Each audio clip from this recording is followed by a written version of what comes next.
أعوذ بالله من الشيطان الرجيم. بسم الله الرحمن الرحيم. إن الحمد لله نحمده ونستعينه ونستغفره ونعوذ بالله من شرور أنفسنا ومن سيئات أعمالنا. من يهده الله فلا مضل له ومن يضلل فلن تجد له وليا مرشدا. اللهم أرنا الحق حقا وارزقنا اتباعه وأرنا الباطل باطلا وارزقنا اجتنابه. اما بعد، ورونو موږ هغه پیښه او واقعه بیانول چې د عمر رضی الله تعالی عنه ډیر لوی او بردار زیګر و. د ده په لیدلو څوک پیردی، هیبت او دبدبه یې درلوده.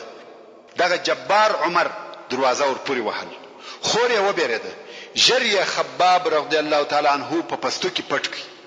پستو په پښتو کې هغه کوچنی خونې ته وایي چې د استوګنې د خونې په آخر کې د ګدام یا مخزن په شکل سره وي، او په عربي کې مخدع ورته ویل کېږي. خباب رضی الله تعالی عنه یې هلته پټ کړي. فاطمه رضی الله تعالی عنها هغه د قرآن مجید ورقه پټه کړه او بیا دروازه ور خلاصه کړه. عمر ورننوتی، ویل تاسې څه شی وایه؟ هغه ویل هیڅ شی نه، موږ په خپل مابین کې خبرې سره کولې. عمر ویل یا ما یو څه واورېده، آیا دا هغه د محمد خبرې وې؟ سعید ویل یا عمر، که حق بیل ستا د دین څخه په بل دین کې وو. عمر پر سعید نارې کړه، اصابات، آیا د دین اوښتې؟ سعید ویل بل اسلمتو، یا بلکې مسلمان سوی یم. عمر هغه خپل اخشي سعید را چپکی او وهیه. خور یې فاطمه رضی الله تعالی عنها ځینې راپورته کوي، خلاصوي. عمر خپل خور فاطمه هم پر مخ په چپلاخه یا سپېړه ووهل، د هغې د خولې څخه وینې را ایله سوې. عمر جبار او شدید دی، رحم او شفقت یې هیر دی. خور یې په ژړا سوه، ویل هو موږ مسلمانان سوي یو، پر الله او د هغه پر رسول مو ایمان راوړی دی. اشهد ان لا اله الا الله واشهد ان محمدا رسول الله. عمر نا امید سو او ویل د چخور یې ژاړي او د خولې څخه ویني را بهیږي. وشرمېدی او پر خپل عمل پښیمانه سو. په زړه کې رحم او شفقت پیدا سو چې څنګه خپل خور وهي، او دا هم اول وار وو چې خور یې ووهل. نو یې په نرمه لهجه ورته وویل، هغه ورقه چې تاسې ویل هغه راښکاره کړئ چې زه ووایم. خور یې ویل یا نه دې ښکاره کوم. عمر ویل قسم په لات او عزا په بد نیت لاس نه وروړم، فقط رایه که چې ویې ګورم او تاوان هم نه ورسوم. خور یې پوه سوه چې عمر نرم سو. نو یې ورته وویل یا عمر، دا کلام الله دی او ته مشرک او نجس یې. که دې د هغه د ویلو اراده وي یو وار غسل وکړه، بیا به یې درکم چې ویې وایه. د عمر فکر او چرت په بند سو چې دا به څه شي وي او څه به لیکلي وي. نو د ډېره شوقه څخه موافق سو، غسل خانې یا تشناب ته ننوتی او غسل یې وکړي. کوم وخت چې راووتی هغه ورقه یې ورکړه کومه چې قرآن مجید پر لیکل سوی و. د حضرت عمر رضی الله تعالی عنه چې لیک او لوست زده وه، د ورقې په ویلو یې شروع وکړه. په ورقه کې لیکل سوی و بسم الله الرحمن الرحیم. عمر رضی الله تعالی عنه ویل شپاک او طیب نمونه دي، نیک او مبارک نمونه دي. بیا لیکل سوی و طه ما انزلنا عليك القرآن لتشقى. موږ د دې دپاره دا قرآن پر تا نه دی نازل کړی چې ته ځان په محنت او مشقت کې واچوې. الا تذکرة لمن یخشى، بلکې موږ د هغه چا دپاره پند او نصیحت نازل کړی دی چې د الله جل جلاله څخه بیریږي. تنزیلا ممن خلق الارض والسماوات العلا، نازل سوی دی د هغه چا د طرفه چې خلق کړي او پیدا کړي دي ځکه او لوړ لوړ آسمانونه. الرحمن على العرش استوى، دغه د مځکو او آسمانو خالق ډیر مهربان رحمان پر عرش مستولی او غالب دی. له ما في السماوات وما في الارض وما بينهما وما تحت الثرى.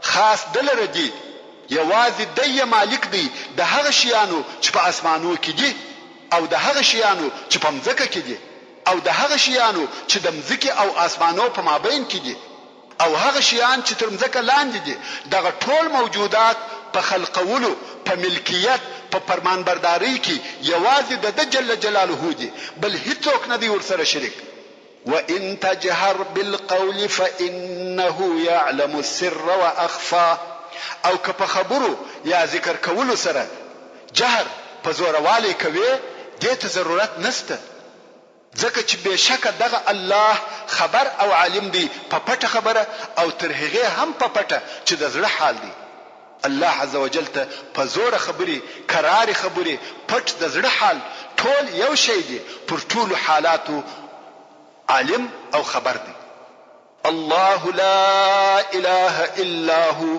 له الاسماء الحسنى الله نستبل معبود برحق مگر یوازې هم دی خاص د لرجي شنمونه او صفاتونه دغه د سوره طه آیاتونه وایي ترڅو دې آیات شریف ته ورسېدي چې الله عز وجل فرمایي انني انا الله لا اله الا انا فاعبدني واقم الصلاه لذكري بشک چې زه الله يم نست لائق د عبادت بل هیڅوک بل ما څخه نو زما عبادت کوه او زما د یادولو د پاره المنز ادا کوه ان الساعه آتيه اكاد اخفيها بشک چې قیامت راتلونکی دی زه اراده لرم چې د هغه دراتګ وخت پټ او مخفي وساتم لتجزا كل نفس بما تسعى د پاره د دې چې هر چاته د هغه عملو جزا ورکړي سي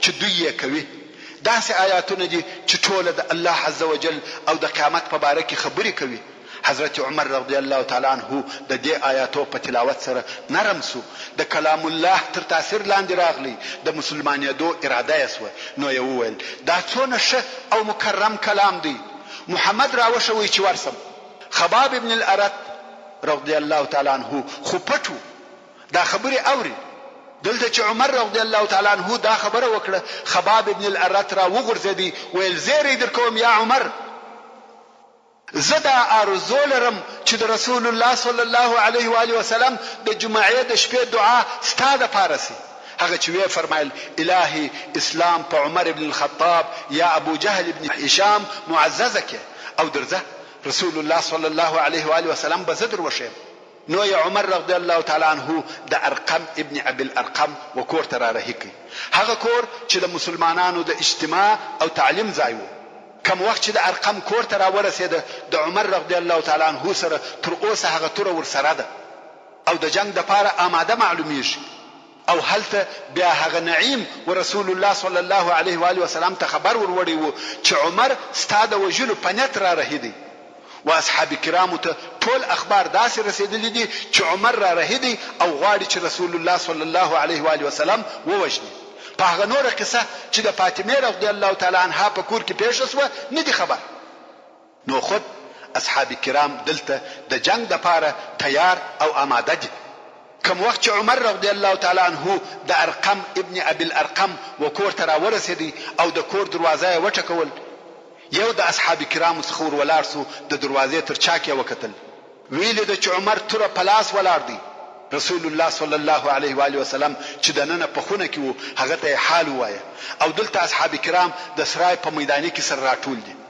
حمزه رضی الله تعالی عنہ پوښتنه وکړه چې څه پیښه ده دوی ویل عمر دی حمزه ویل عمر دروازه ور خلاصه کړئ کله د راتګ د خیر پنیت و خیر به وویني او کله شر پنیت راغلی وو د په توره به ووجنو ورونو دا صحیح ده چې عمر غټ او ډیر قوي دی مگر سیدنا حمزه رضی الله تعالی عنہ جنگي پهلوان او فارس دی داسې پهلوان دی چې په قریشو کې مثل نسته په دغه وخت کې رسول الله صلی الله علیه و آله وسلم د خونې څخه راووتی حمزه ویل پرېږدي چې کور ته راسي زه د په توره وژنم رسول الله صلی الله علیه و آله وسلم وفرمایل یا حمزه تننوزه حمزه رضی الله تعالی عنہ هم د رسول الله صلی الله علیه و آله وسلم په امر خونې ته ننوتی او رسول الله صلی الله علیه و آله وسلم وفرمایل عمر ته دروازه ور خلاصه کړئ اوس خلق حیران دي چې عمر د ده صلی الله علیه و آله وسلم د وژلو په نیت راغلی دي او رسول الله صلی الله علیه و آله وسلم وایي دروازه ور خلاصه کړي. حال دا چې د رسول الله صلی الله علیه و آله وسلم سره کم ساتونکی هم نشته او حمزه چې په مسلمانانو کې قوي او پهلوان دی هغه ته هم وویل چې خونې ته ننوځه مګر چاره نشته. د رسول الله صلی الله علیه و آله وسلم اطاعت حتمی دی و عمر ته دروازه ور خلاصه کړه او عمر کور ته ورننوتی. غټ قوي جابر شدید سړی توره هم ورڅخه ده. رسول الله صلی الله علیه و آله وسلم ورنږدې سو تر ګریوانه یې ونیوی او شدید تکان یې ورکړ. په دونه قوت یې وشوراوه چې عمر پر زنګنو کښېنستی او رسول الله صلی الله علیه و آله وسلم وفرمایل اما آن لك یا ابن الخطاب ان تسلم، یعنی ای د خطاب زو د دې وخت نه دی راغلی چې مسلمان سي؟ او نور هم پسې وفرمایل او ته تر هغو نه مسلمانېږې چې الهي غضب در باندې نازل نسي لکه پر ولید ابن المغیره چې نازل سو. او وی فرمایل اللهم هذا عمر بن الخطاب اللهم اعز الاسلام بعمر بن الخطاب. عمر رضی الله تعالی عنه وویل اشهد ان لا اله الا الله واشهد انك رسول الله. رسول الله صلی الله علیه و آله وسلم تکبیر ووایا او کم اصحاب کرام چې دلته موجود و هغه هم په لوړ आवाज ناره کړه الله اکبر. دا تکبیر په دون لوړ आवाज وو چې ټول مکه واورېدي. قریش وویل والله یو حادثه پیښه ده او لو حادثه ده. رسول الله صلی الله علیه و آله وسلم پوسو چې خبره ښکاره او واضحه سوه او خلق خبر سوه. نو یې اصحاب کرام امر کړه چې خپل کورو ته ولاړ شي. ټول مسلمانان د ارقم رضی الله تعالی عنه د کور څخه په تلوار راووته او هر یو پر خپل لار ولاړی.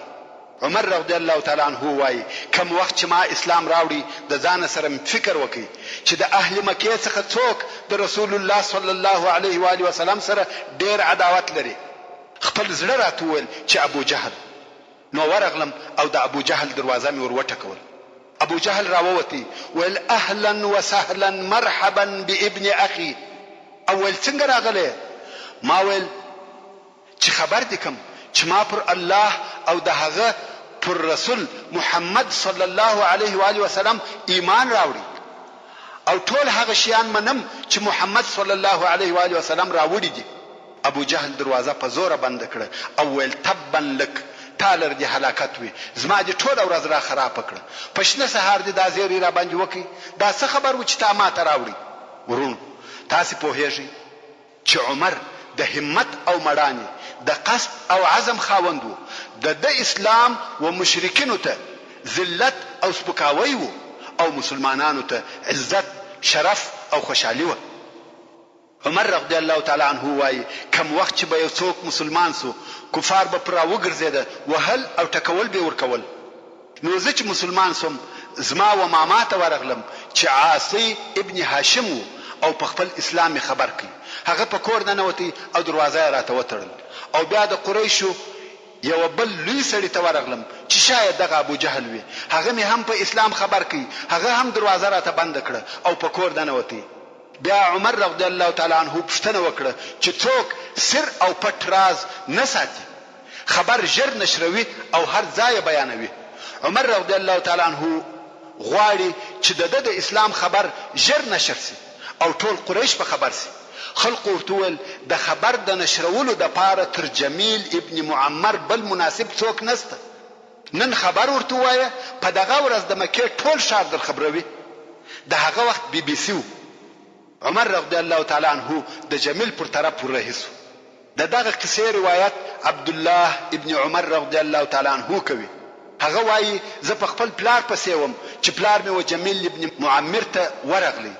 جمیل د کعبه شریف سره ناست و. عمر رضی الله تعالی عنه ورسره کښېنستی او ورته ویل یا جمیل ایا ته نه خبر؟ هغه ویل په چی شي؟ ویل ته نسوې خبر چې زه وایم اشهد ان لا اله الا الله وان محمدا رسول الله.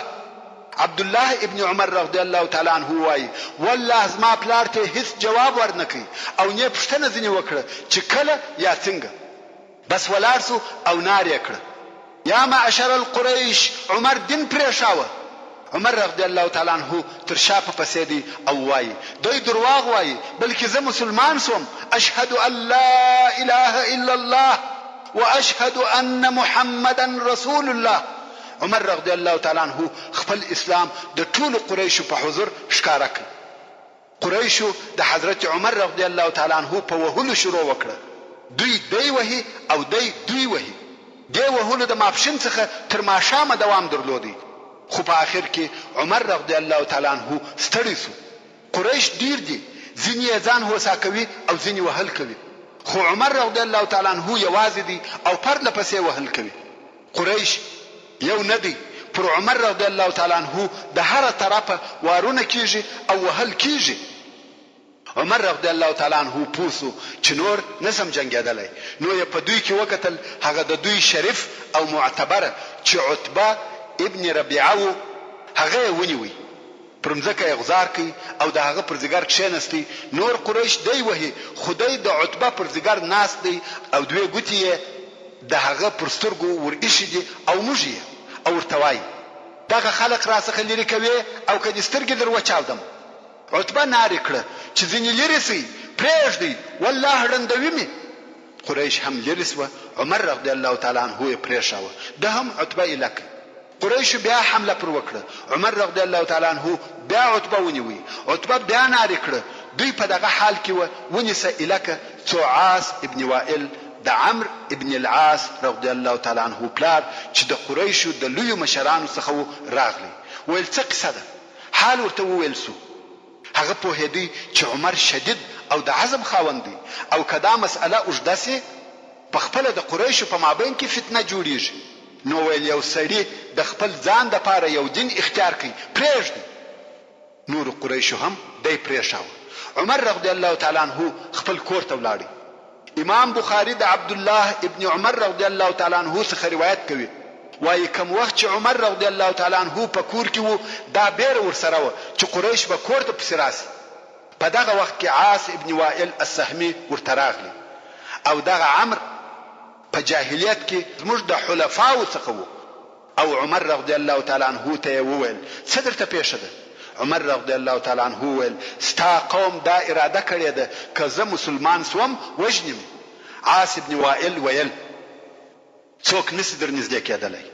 عمر رضی الله تعالی عنہ وایي پس له دغه چې عاص دا راته وویل نو زه په امان سوم. عاص چې ور ووتی ویلې ده چې شله په خلقو ډکه ده. ویل چیرې ځي؟ خلق ویل دغه عمر ته چې د دینه اوښتی دی ورځو. عاص ویل هغه ته څوک نسی ورتلای، یعنی زما په ساتنه کې دی. نو خلق سره وپاشل سو.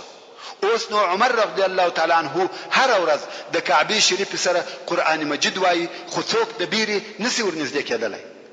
دا خو نسبت و مشرکینو ته د عمر رضی الله تعالی عنہ ایمان راوړل و. مګر د مسلمانانو په باره کې عبد الله ابن مسعود رضی الله تعالی عنہ وایي موږ مسلمانانو د کعبه شریف سره المنز نسوای کولای ترڅو چې عمر اسلام راوړي. صهيب ابن سنان او الرومي رضی الله تعالی عنہ وایي کوم وخت چې عمر اسلام راوړي اسلام ښکارا سو او اسلام ته دعوت هم په ښکارا سره کېدی او موږ مسلمانان د کعبه شریف پر شاوخوا ډله ډله کښنستلای سوای، پر کعبه شریف متواب کولای سوای او که یو چا بدر ته ویلی وای تر یو اندازې مو د هغه جواب ورکولای سوای. عبد الله ابن مسعود رضی الله تعالی عنہ وایي د کوم وخت څخه چې عمر اسلام راوړي موږ په عزت سو.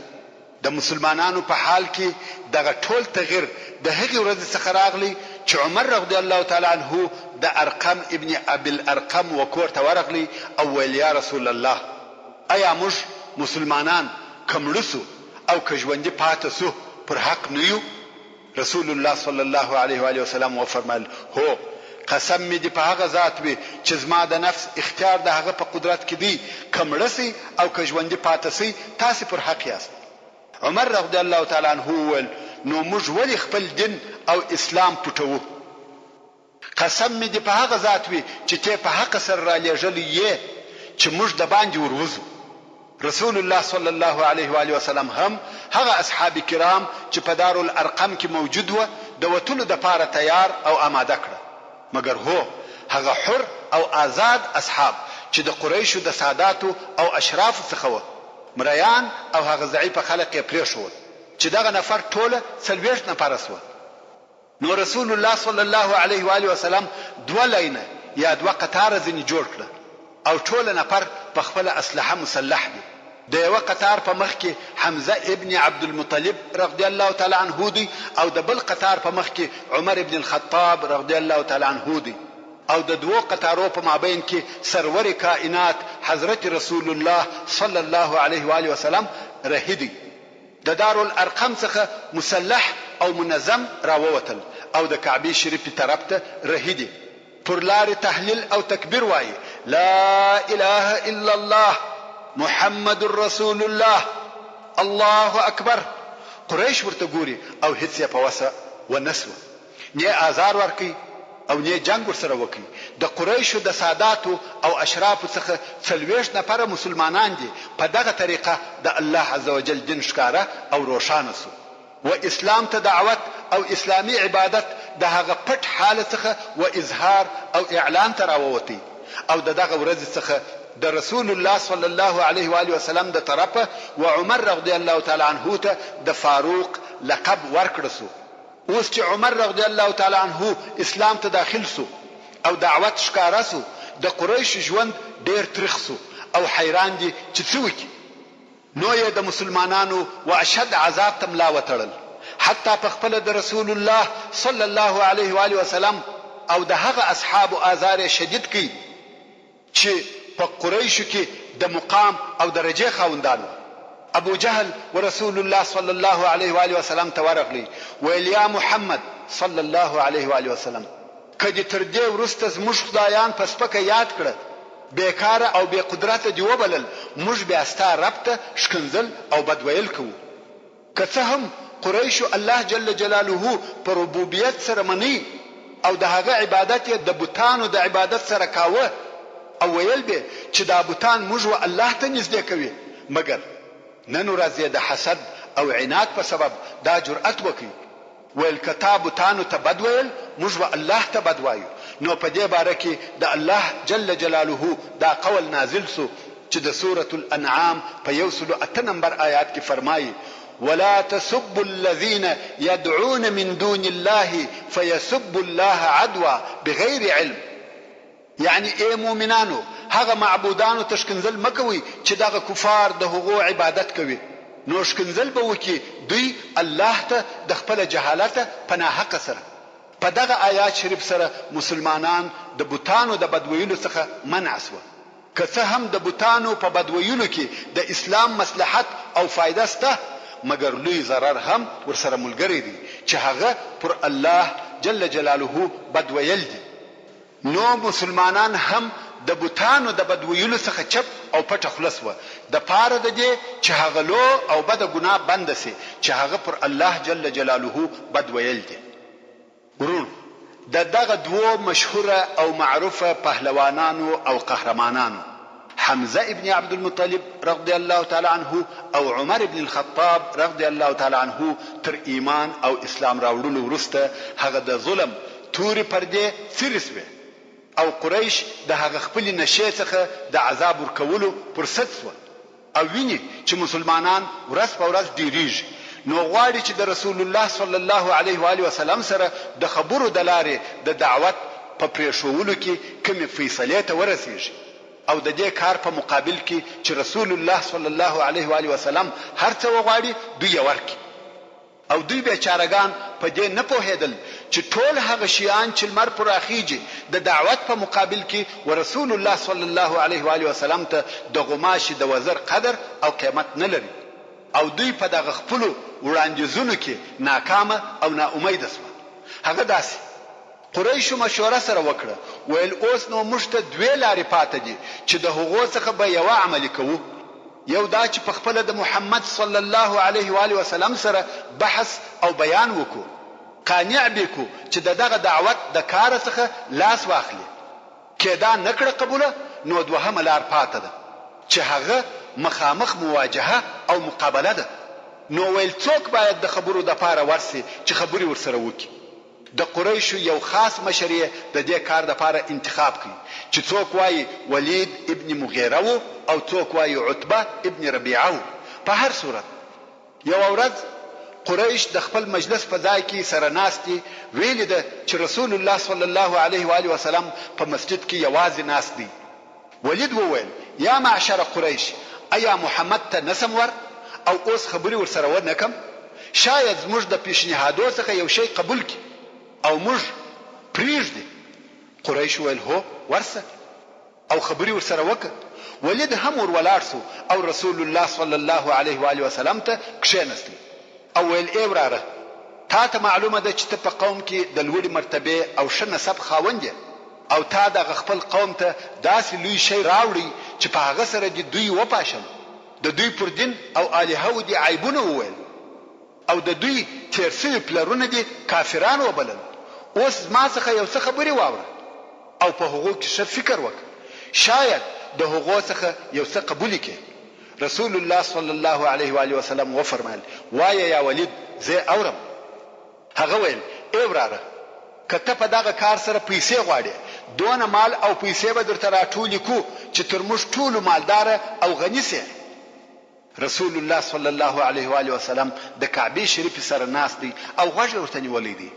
دا د خبرو کولو او خبرو اوریدلو ادب دی، که څه هم خبرې ټوله بې معنا او چټي دي، مګر ادب دا نه ایجابوي چې هر ګړی د هغه خبرې ورپرېږي او خپلې خبرې شروع کړي.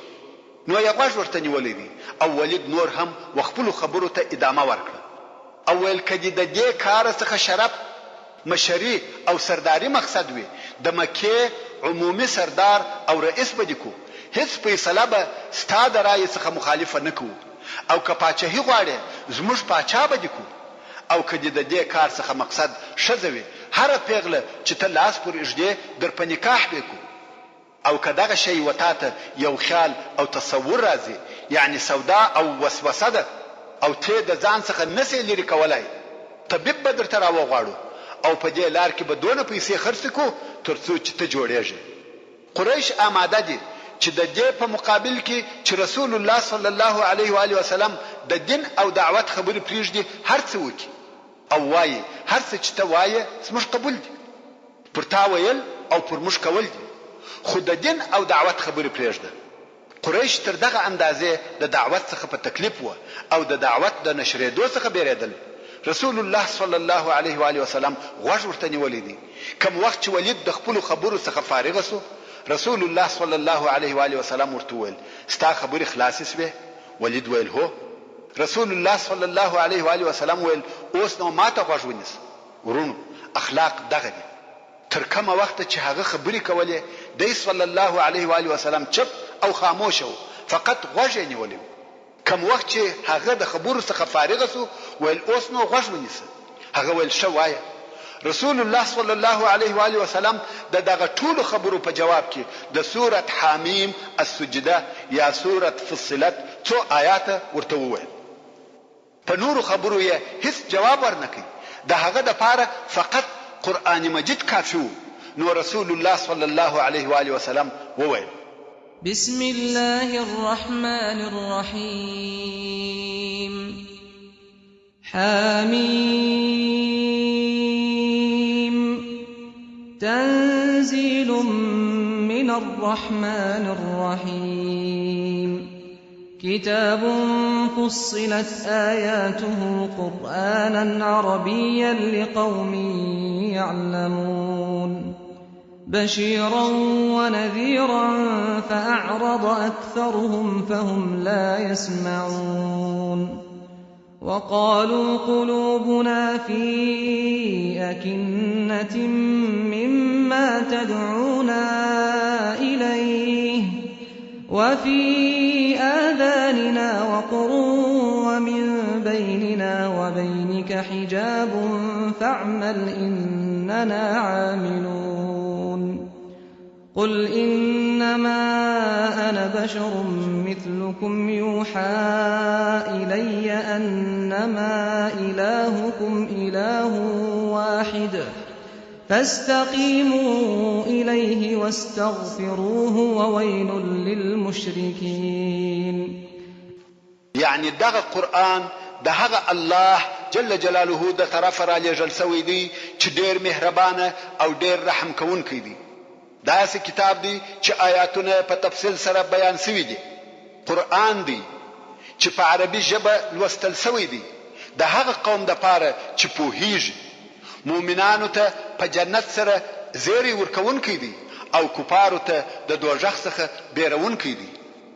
نو مخ وګرځاوه ډیرو کفارو، دوی حق نه اوري او دغه کفار محمد صلی الله علیه و آله وسلم ته وایي زموږ زړونه په پردو کې دي، په هغه څه نه پوهیږو چې ته موږ هغه ته دعوتوې چې توحید او قرآن دی، او زموږ په غوږو کې دروندوالی دی، ستا خبرې نه اورو، زموږ او ستا په مابین کې د مخالفت پرده ده.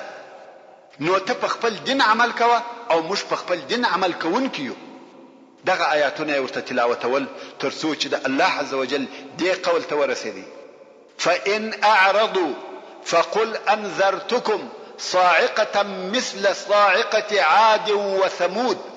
یعنی که چیرې دغه کفارو د حق څخه مخ وګرځاوه نو ته دوی ته ووایه چې زه تاسې د سخت عذاب څخه بیروم په مثل د هغه سخت عذاب د عادیانو او سمودیانو چې پر عادیانو باندې سرسر مقرر شو او پر سمودیانو جبريل عليه السلام چغه او ناره وکړه. د صاعقې د نامه په اوریدلو ولید ډیر زیات وبېرېدی، د خپل ځای څخه ولاړ شو، د رسول الله صلی الله علیه و آله وسلم پر خوله لاس ورکښېښاوه چې چپ شي او نورې د عذاب خبرې ونه کړي، او ویل د الله روی مې دروړی دی رحم، د الله روی مې دروړی دی رحم. د ډېرې بیرې څخه وارخطا سو چې پر دوی به هم داسې صاعقه نازله سي لکه د عاد او ثمود صاعقه، او بیرته راغلی پر خپل ځای کښېنستی. رسول الله صلی الله علیه و آله وسلم نور آیاتونه هم پسې تلاوت کړه تر څو د سجدې و آیات ته ورسېدی. د سجدې آیات چې تلاوت کړي رسول الله صلی الله علیه و آله وسلم سجده وکړه او بیا ورته وویل: یا ولید وادي ورېده، اوس نو ته او دغه آیاتونه زما د طرفه ستا جواب دغه دی. نه بحث و نه مناقشه او نه نور دلائل و، فقط او فقط د د خبرو جواب د قرآن مجید آیاتونه و. ولید د خپل ځای څخه لکه بهوشه ولاړ شو. دا د قرآن مجید سحر او اعجاز دی، دا د قرآن کریم تاثیر دی. د اول وار د پاره قرآن مجید مفصل او بیا ژغه ژغه واورېدی، داسې واورېدی چې غوږ ورته نیولی و، فکر او پام یې پر کاوه، تر ډیر تاثیر لاندې راغلی دی. ولاړ سو او بیرته قریشو ته ورغلی. ټول قریش په دارالندوه کې د ده په انتظار ناست و. د یې د بحث او پیشنهاد دپاره لېږلی و او اوس ټول د جواب په انتظار دي. خو ولید لکه بېهوشه او مسحوره و دارالندوه ته ورننوتی. د دغه عجیب کلام تر تاثیر لاندې و. رسول الله صلی الله علیه و آله وسلم فرمایي: ان من البيان لسحر، یعنی بشک ځینې بیانونه د سحر تاثیر لري. نو چې بشري کلام سحري تاثیر لري، د قرآن مجید او الهي کلام په باره کې څه فکر کوي؟ رښتیا هم ولید ابن المغیره د قرآن مجید په اوریدلو مسحوره سوی و. کم وخت چې دارالندوه ته ورننوتی او قریش ولیدی، ویل سړی بیرته راغلی مګر په والله نه په هغه مخ چې تللی و، په سړي کې ډیر فرق راغلی دی. ولید کښېنستی. قریش ویل څه خبر دی راوړي؟ ولید ویل والله د محمد څخه مې داسې خبرې واورېدې چې په والله د هغه مثل مې په خپل عمر نه دي اورېدلي. او دا خبره هم پر اضافه کړه. ولید وویل: ان لقوله لحلاوه وان عليه لطلاوه وان اعلاه لمثمر وان اسفله لمغدق وانه ليعلو ولا يعلى عليه. یعنی په خبرو کې خوږوالی وو، په خبرو کې اعجاب او شایست پروت دی. لفظ د خبرو یې میوه لري، معنا د خبرو یې تنده پورته کوي. د خبرې پر هر چا لوړیږي او څوک نسی پر لوړېدلی. ورونو، د عربو لوړوالی او استادي په ژبه کې و. سبحان الله، هر وخت چې الله عز وجل و یو قوم ته خپل رسول ورلېږلی دی، د هغه شي معجزه ورسره ورکړې ده چې دغه قوم به په هغه کې مشهوره او رسېدلی و. مثلا د عیسی علیه السلام قوم په طب کې شهرت درلودي او رسېدلی و. نو د عیسی علیه السلام معجزې هم د دغه قسمه څخه وې. پس یې جوړاوه، مورزاده ړوند یې بنا کاوه، حتی مړي یې ژوندي کول، ځکه چې دغه قوم ته معلومه سي چې دا د الله عزوجل د طرفه معجزه ده او د انسان کار نه دی. د فرعون قوم په سحر او جادو کې رسیدلی وو او مشهور وو، نو الله عزوجل و موسی علی السلام ته هم دغه قسمه معجزه ورکړه. هغه دا چې د لاس لکړه یې دونه لوی مارسو چې د ساحرانو ټوله جوړ شوي شیان یې تیر کړه، او لاس چې بیا د بغل څخه راوېستی داسې به ځلېدی لکه لمر. عربو د دې شیانو څخه کم شی نه درلودی، هغه دوی چې درلودی او رقابت به پکاوه هغه د ژبې فصاحت او بلاغت وو. واقعا هم د تاریخ د شروع څخه بیا تر اوسه پورې په ټول بشر کې د فصاحت او پراختیا په اساس بل داسې ژبه نه ده پیدا شوې لکه عربي. نو ځکه و عربو ته د هغه جنس څخه معجزه راغله چې دوی په هغه کې مهارت درلودي. داسې شی په معجزه کې نور ته راغلی چې دوی د هغه په باره کې معلومات نه لري، بلکې عربو ته داسې شی په معجزه کې راغلی چې دوی د هغه کار استادان و، او قرآن مجید دونه بلیغ او فصیح و چې دوی ورته عاجز شول او تر اوسه هم ورته عاجز دي. نو ځکه د ولید پر ژبه دا جملې وویل شوې.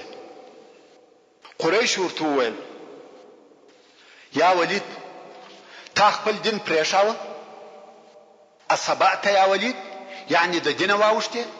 ولید ویل یا د دین نه یم اوښتې، مګر والله ما داسې کلام په عمر نه دی اورېدلی. قریش ویل دا شعر دی. ولید ویل والله تر تاسې ټولو په شعر پوهېږم، د شعر په بحرو، په نثر، په شعر، په ټولو پوهېږم. شعر پیژنم، د عربو ژبه را معلومه ده، مګر د محمد صلی الله علیه و آله وسلم کلام شعر نه دی. قریش ویل چې شعر نه دی نو کاهن او کوټګر دی. ولید ویل کاهن پیژنم او کارونه د هغو د اور بلولو او شیانو سوځلو ټوله طریقې را معلومې دي، حتی میرګیان او د میرګیانو مرض را معلوم دی. د لیونی او میرګیانی هم هیڅ حرکت پکښې نشته. قریش ویل نو ساحر او جادوګر دی. ولید ویل سحر او ساحران پیژنم، د هغو د شیانو تړل راته معلوم دي، د هغو په پکولو پوهېږم، د هغو د کارو څخه هیڅ کار پکښې نشته. قریش ویل موږ دې حیران کړو، څه درته ووایو؟ ولید ویل یا قوم زما په خوله کوئ؟ هغو ویل وایه مقصد دې څه دی؟ ولید ویل دوه کاره دي چې د هغو څخه به یو کوئ. قریش ویل هغه کارونه څه شي دي؟ ولید ویل یا دا چې متابعت به کوو ځکه د خبرې حق دی. دوی ویل پتا یې هم سحر کړی دی؟ څنګه موږ خپل او د پلرو دین پریږدو؟ دا هیڅ امکان نه لري. ده ویل چې دا مو نسوه خوښه او نه قبلوي نو دا دوهم کار وکړي. قریش ویل هغه څه دی؟ ویل دی او خلق سره پریږدي چې خلق دعوت کی په والله دغه خبرې چې دغه اوس ما واورېدې یو عظیم کیفیت لري. کدی پر خلقو غالب سو د عزت او شرف ستاسې عزت او شرف دی. دی هم د قریشو څخه دی، د فخر ستاسې فخر دی. تاسې به په د سره هغه بختور خلق سي، او که خلقو دی ووجي دا هم هغه شی دی چې تاسې غواړي. د ولید خبره پخه او معقوله وه، خو قریش ویل یا قسم په الله دی او خلق به نه سره پریږدو. ولید متردد سو چې قریش نه په اوله خبره راضي دي نه په دوهمه. ولید ویل اوس به نو آخري خبره درته وکم. قریش ویل ښه وایه. ویل هغه مناسب او معقول شی دا دی چې خلقو ته وایاست چې ساحر دی او زموږ ټولو خبره باید یوه وي. کم څوک چې د مکې د باندې څخه راځي و هغو ته به موږ ټوله دغه یوه خبره کوو چې ساحر دی. نږدې او مناسبه خبره هم دغه ده چې د په خبرو کې سحر دی.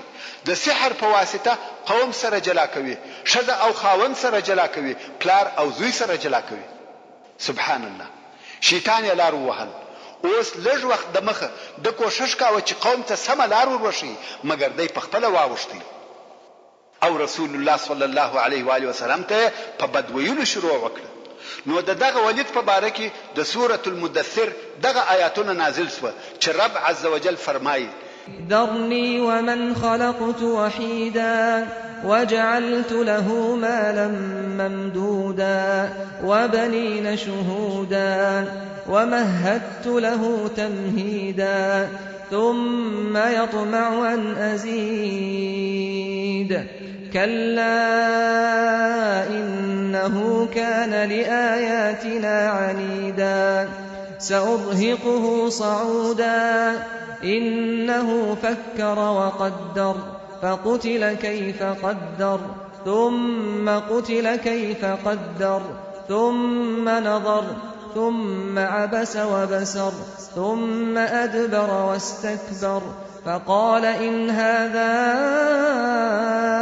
إلا سحر يؤثر إن هذا إلا قول البشر سأصليه سقر وما أدراك ما سقر لا تبقي ولا تذر لواحة للبشر عليها 19 وما جعلنا أصحاب النار إلا ملائكة وما جعلنا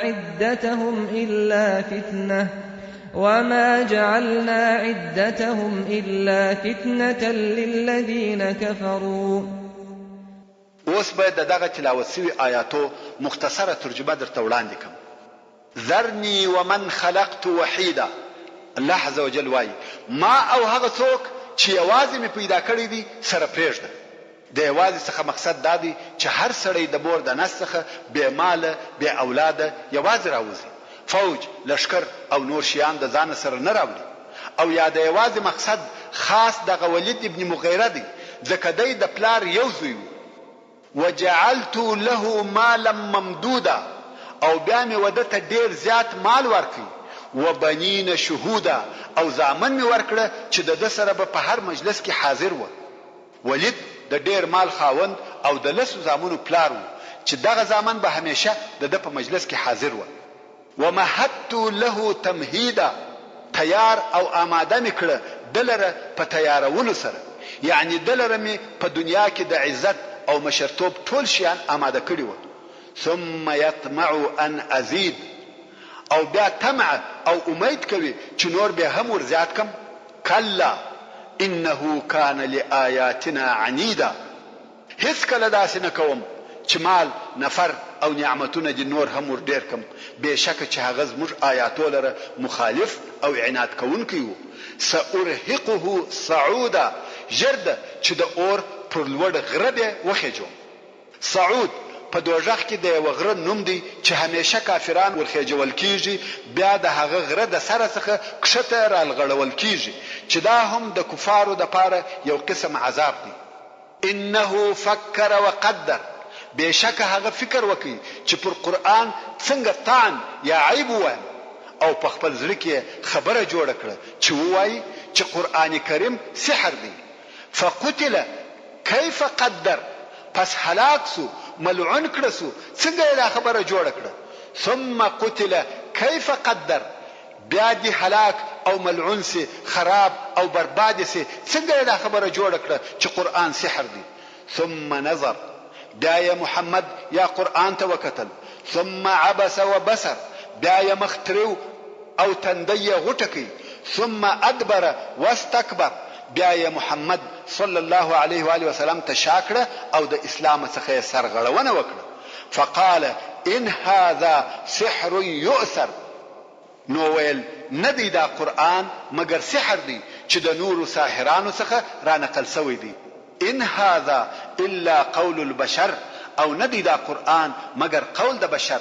سأصليه سقر، ژر به دی د دوزخ اورته داخل کم، یعنی دغه سړی چې حق یې وپیژندي او دته دغه حق واضح او روښانه سو تر داسې اندازې چې خپل قوم یې هم ورته رابلی او بیا په یوه وار واوښتي، داسې اوښتل چې د حق دشمن وګرځېدي، نو خود دغه سړی د اور مستحق دی. سأصليه سقر، دغه آیاتونه د دغه حادثې سوال او جواب په سبب نازل سو.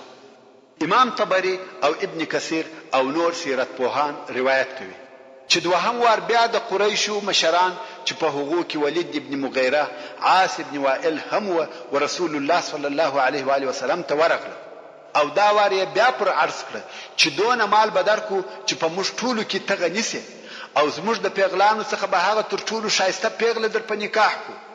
او کدا شی د پیری څخه درته پیښ وي موږ به د په هر څو پیسو سره چې وي علاج وکړو او داسې نورې دنیوي خبرې ورته وکړي خو ته فقط دا زموږ د الهه او بدویل پرېږده او زموږ عادات د ناپوهۍ او جاهلیت عادات مه بوله.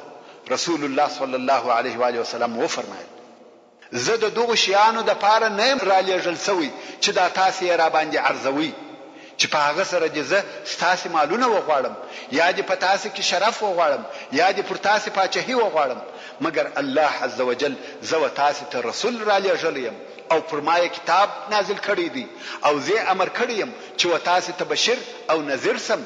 ما د خپل رب رسالت در ورساوه او تاسې ته مې نصیحت وکړي که تاسې دغه شیان قبول کړئ چې ما د رب د طرفه راوړي دي دا مو په دنیا او آخرت کې ګټه ده او کې و نه منئ تر هغو صبر درته کوم چې الله عز وجل زموږ او ستاسې په مابین کې فیصله کوي. نو قریش ورته وویل که ته د دغه شیانو څخه هیڅ شی نه قبلوې چې دا موږ در باندې عرض کړه او ته دعوه کوي چې زه رسول الله یم نو تر تا د مخه ټولو انبیاو و خپلو قومو ته معجزې راوړي دي او تا موږ ته معجزه نه ده راوړې. رسول الله صلی الله علیه و آله وسلم وفرمایل ما تاسې ته د رب عز وجل کلام راوړی دی. کفار ویل یا که ته غواړې چې موږ ستا دین ته داخل سو نو تا ته دا معلومه ده چې زموږ ځکه د هر چا تر وطن تنګه ده شاوخوا غرونه را باندې را ګرځېدلي دي او اوبه هم هیڅ نه لرو اقتصادي حالت مو ډیر تنګ دی نو د خپل هغه را به څخه وغواړه چې ته په دغه رسالت را لېږلی یې چې دغه غرونه را څخه لرې کړي او موږ ته داسې ولې او چینې وبهوي لکه د شام او عراق ولې چې د هغه په واسطه موږ ته باغونه زراعت او واښه شنه سي او الله مو غنیان کړي نو موږ به هم ستا څخه یوه فایده ووینو. رسول الله صلی الله علیه و آله وسلم وفرمایل دا د الله جل جلاله کار دی کې خوښه و دربې کی او کې نه و خوښه نه درکوي. کفار ویل یا محمد داسې نه کیږي که ته دا نسې کولای موږ ته زموږ مړه پلرونه او نیکهګان را ژوندي کړه ښه دی چې موږ خپل پلرونه او نیکهګان ووینو او د هغو په جمله کې به قصی ابن کلاب هم وي. هغه یو صادق شیخ و چې موږ د هغه څخه ستا په باره کې پوښتنه وکړو چې دا ستا خبرې حق دي که باطل. رسول الله صلی الله علیه و آله وسلم وفرمایل مړي الله را ژوندي کوي زه مړي نسم را ژوندي کولای. محترم ورونو زموږ د بحث پاتې حصه به ان شاء الله تعالی په راتلونکي کې واورئ. سبحان ربك رب العزة عما يصفون وسلام على المرسلين والحمد لله رب العالمين.